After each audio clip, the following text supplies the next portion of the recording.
WrestleMania 31 is upon us. The stars seem to be aligned. Pun completely intended. Pun intended. Pun completely intended. It's Stardust. written in the stars. Written in the stars. Great song by Second Tiny pun. Timpa. Oh, and it was a WrestleMania anthem. Yes. Bam! A very good one at that. We're clicking on all cylinders. Yeah, this we are morning. burning it up. How you doing today, sir? I am exceptional. Exceptional. I feel wonderful. I have been up. I have talked to a lot of folks. We have talked WrestleMania. We have talked the Intercontinental Championship ladder match. It's a fun day. You seem like you're having an interesting conversation with the gentleman to my right, your left. It's a matter of I'm drawn to Claudio. I'm drawn to him. I'm drawn to this area. I don't know why. And over here, nothing. For those that stand-up of Randy. Oh, well. The terrifying stand-up. Randy's a good-looking Those guy. Horse quads. Can we be honest? He's a good-looking guy. Randy Keith Orton? He has little teeth. He does have dolphin teeth. You know he has those little teeth. Dolphin teeth. You don't trust somebody with little teeth. No, you don't. So let's talk about the transformation from Cody Rhodes to Stardust. Well, it's if you subscribe to the idea that Cody Rhodes wakes up and here's this muscular, dashing, just sex personified, rolls out of bed, emerges, goes to the mirror and paints his face and throws on a Mevlar suit and calls himself Stardust. That's fine if you subscribe to the idea, but the truth is they're two separate things. Stardust couldn't be any farther away from Cody Rhodes. Cody Rhodes sucks. Damn. He even had a mustache. He had a mustache. He looked good, like a young Errol Flynn, but he sucks. And he had been to WrestleMania. And who knows, Cody Rhodes might return to WrestleMania, but this is Stardust's first outing at the Showcase of the Immortals, the grandest stage of them all. So this is Stardust time to shine. And how better than in an intercontinental ladder match? Oh. I mean, the first intercontinental ladder match at WrestleMania, I believe 10, Shawn Michaels, Razor Ramon, one of the greatest matches of all time. Will Stardust exceed the bar that they set? Well, I think there's this growing concern and this growing urge for the Dean Ambroses, the Dolph Zigglers, the R-Truths, the Bad News Barrett, the Luke Harpers, for these gentlemen to steal the show at WrestleMania, and that's great. But I don't care about stealing the show. I just want to win the match. So let them provide all the grandeur and all the panache that they can. Stardust is the story. Stardust actually wants the money.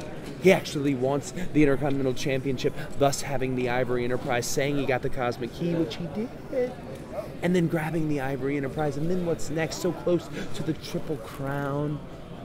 For me, this ladder match is more about Stardust than anything else.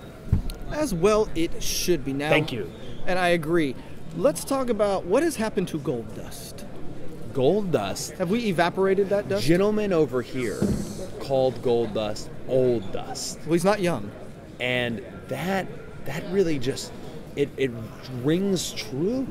It rings, it's accurate. It's as accurate as the fact that when a hull comes through our atmosphere and it's ionized, sparks fly off it and it's just vibrating at a tumultuous frequency. Goldust is a legend.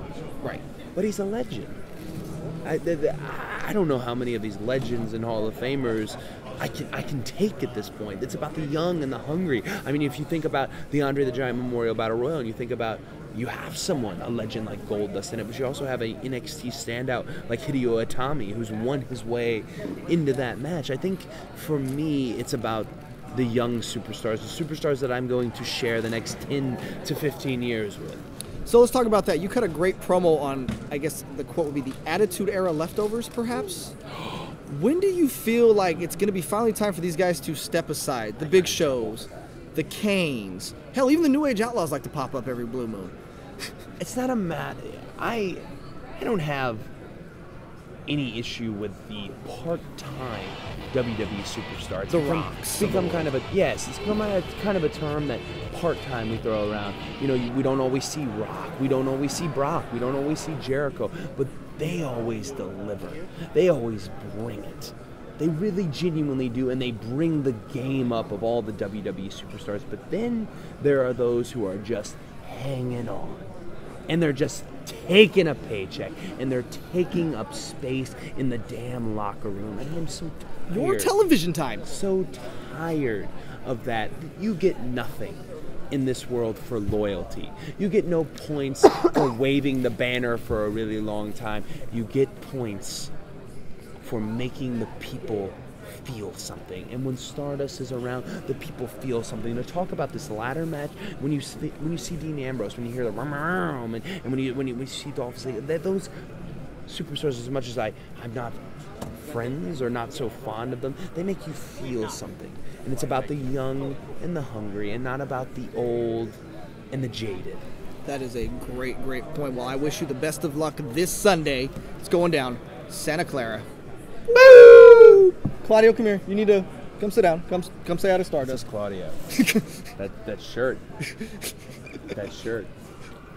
Claudio, do you know that the sun is not yellow?